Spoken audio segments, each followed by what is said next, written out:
Hello friends, welcome to जय study centre. समस्त को स्वागत। तो आज जो आलोचना रहिबा ताहा आत्मजीवनी ऊपर रहिबा। आत्मजीवनी ओडिया भाषा साहित्य रे बा आधुनिक ओडिया साहित्य रे जो सब आत्मजीवनी लिखा जितला आरंभ रु शेष पर्यंत वर्तमान समय पर्यंत जहाँ सब तथ्य उपलब्धि अच्छी से सब भित्ति करी आज आत्मजीवनी ऊपर आलोचना करबा। ता पूर्व जो माने चैनल के नुआ आछन्ती लाइक शेयर सब्सक्राइब करंतु एवं ए प्रकार नुआ नुआ वीडियो अपडेट पाइबा पई बेल आइकन टी को प्रेस करंतु। आमे जो महामोक टेस्ट हेतिला से महामोक टेस्ट पर्यायभुक्त याकू करजु।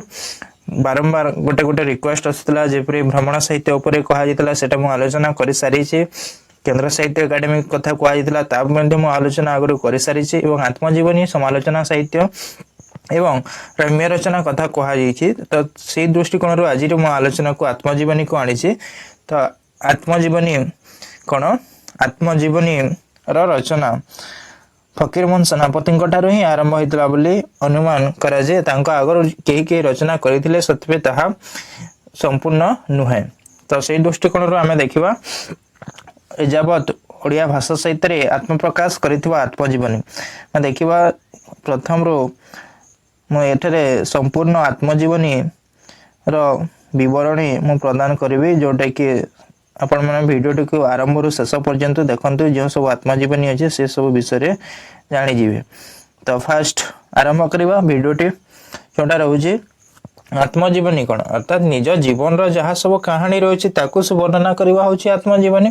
निजे जहा निज जीवन रे जहा सब घटनाक्रम घटी जाइछि ताकू वर्णना करबा होछि आत्मजीवनी। तो सेही दृष्टिकोण रो फकीरमोहन को आत्मजीवनी एक मनोरम कहानी जोटा कि तांको निजस्व जीवन रो जहा अनुभूति रहितला बिना द्वेधारे ताको ए जगह से परिप्रकाश करबा पई चाहिचंती बा सर्व साधारण को सम्मुख रे तांकर आत्मजीवनी को से परिप्रकाश करिसेंती। तांकर आत्मजीवनी जोटा रहउची फकीरमोहन सेनापतिंकर ताहा ताहा होची आत्म जीवन चरित जहा कि 1927 मसिया रे आत्मप्रकाश करितला। तापरे गोपाल चंद्र प्रहरा जोड़े कि देखुचु जहाँ तांकर आत्मचरित थर्ड रे जो आत्मजीवनी रोचे सेटा होचे गोविंद चंद्र मिश्रंकर जोटा कि जातीय जीवन आत्मविकास जातीय जीवन आत्मविकास 1940 मसीहा।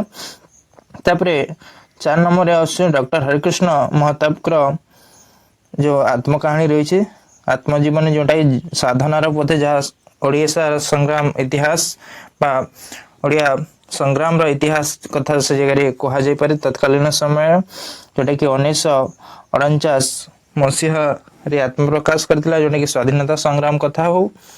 तो से विषय रे हमें देखिबा। तापरे पाणी कवि वैष्णव पाणीकर जोटा रही पाणी कवि को आत्मजीवनी।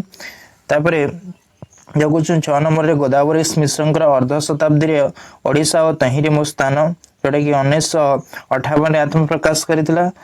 ए सब आत्मजीवनी गुड़ाक ओडिया भाषा साहित्य क्षेत्र को समृद्धि करिवारे विशेष भाव में सहाय्य करिसेंती। से दृष्टिकोण श्री वत्स पंडांकर जोटा रही श्री वत्स पंडा आत्मचरित जोटा कि 1959 मसीह आत्मप्रकाश करिछि। तापर बैरागी मिश्रंकर जोटा रही स्वभाव नियत जीवन युद्ध 1960 मसीह आत्मप्रकाश करिछि। नीलकंठ दास को आत्मजीवनी जोटा कि 1963 मसीह आत्मप्रकाश करिछि। तापरे डॉक्टर मायाधर मानसिंह को कथा कहूँ जोटा कि शिक्षाविद गाथा जोटा रही 1965 मसीह आत्मप्रकाश करिथिबा। तापरे अधिराज मोहन सेनापति जोटा कि रही दृष्टिपात 1965 मसीह आत्मप्रकाश करिछि। नेक्स्ट जोटा रही चंद्रशेखर मिश्र तांकर जोटा आत्मजीवनी रही सत्यवादी रे 7 वर्ष जोटा कि 1966 मसीह आत्मप्रकाश करिछि।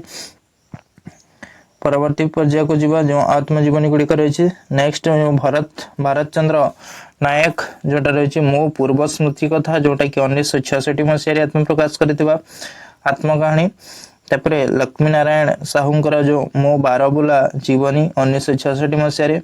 अनंत प्रसाद पंडांकर मो जीवन स्मृति 1968 मसीह। नेक्स्ट आसवा जो कौन कौन रही आत्मजीवनी जोटा रही राम कृष्ण पल जोटा जीवन तरंग 1969 मसीहा। चिंतामणि महांती जीवन पंजिका जोटा रही 1970 मसीहा जोटा कि प्राणनाथ मिश्र आम पूर्व पांच पुराणर आम पूर्व पांच पुरुषर परिवार पांजी जोटा कि 1970 मसीहा आत्म प्रकाश कर सुरेंद्रनाथ द्विवेदी जोटा रही मो जीवन संग्राम जोटा कि 1972 मसीह प्रकाश करथिला। परवर्ती आत्मकहानी को देखिबा जोटा कि उदयनाथ रथंकर जोटा रोचे संसार पथे जोटा 1972 मसीह आत्म प्रकाश करिछि। तापर पवित्र मोहन प्रधान जोटा रोचे मुक्ति पथे सैनिक जोटा कि 1973 मसीह आत्म प्रकाश करिछि। तापर बनमाली ब्रह्मचारी जोटा कि जने शिक्षक निज कथा 1973 मसीह आत्म प्रकाश करिछि। तापर कालिंदी चरण पाणिग्राही जोटा रही अंगे जहाँ निभाई 1973 मसीह आत्म प्रकाश कर आत्मजीवनी एटा गोटे मोस्ट इम्पोर्टाट। तापर कालीचरण पट्टनायक जोटा कुम्हार चक रोचे जहाँ 1975 मसीह आत्म प्रकाश करिछि। यह गोटे मध्य विशिष्ट आत्मजीवनी अटे। तापर आम आसुचु डॉक्टर कृष्ण बिहारी दास कुंज बिहारी दास डॉक्टर कुंज बिहारी दास कथा जोटा रोचे मो कहानी जोटा कि 1976 मसीह आत्म प्रकाश करिछि। कार्तिक कुमार घोष जोटा कि ओडिशार रंगमंच और मो नट जीवन जोटा कि 1977 मसीह आत्म प्रकाश करिछि। तापर श्रीमती सीता देवी खड़ंगा कथा जोटा कि जीवन स्मृति जोटा कि 1978 मसीह आत्म प्रकाश करथिबा आत्म कहानी। तापर डॉक्टर कृष्णचंद्र पाणिग्राही जोटा कि मो समय ओडिशा एक प्रसिद्ध आत्म कहानी जोटा कि 1978 मसीह आत्म प्रकाश करिछि। तापर नंदकिशोर दास जोटा कि मो जीवन जंजाल और कहानी 1981 मसीह आत्म प्रकाश करिछि। उदयनाथ षडंगी जोटा कि गांधी महाराज को शिष्य 1981 मसीह आत्म प्रकाश करथिबा। तापर आसुची कपिला मिश्र कथा जोटा कि मो नना जोटा कि 1982 मसीहा। तापर चिंतामणि मिश्र जोटा कि अर्ध शताब्दी अनुभूति जोटा कि 1983 मसीहा। नरोत्तम श्रीचंदन जोटा कि तांकर रही करवाल करताल एवं हरताल जोटा रही जोटा कि 1984 मसीह आत्म प्रकाश करिछि। तापर श्रीमती रमादेवी चौधरी जोटा कि जीवन पोथी 1984 मसीह आत्म प्रकाश करिछि। तापर आसुचे रवि सिंह कथा जोटा कि निसंग पदातिक जोटा कि 1984 मसीहा। तापर मुक्तेश्वर पटेल एक नगण्य आत्मकहानी जोटा कि 1985 मसीह आत्म प्रकाश करथिबा। तापर नाथ महांती जोटा स्मृतिर सुरभि जोटा कि 1985 मसीहा। तापर सुरेंद्र महांती जोटा पथ और पृथ्वी 1986 मसीहा। नीलमणि राउतराय स्मृति और अनुभूति 1986 मसीहा। तापर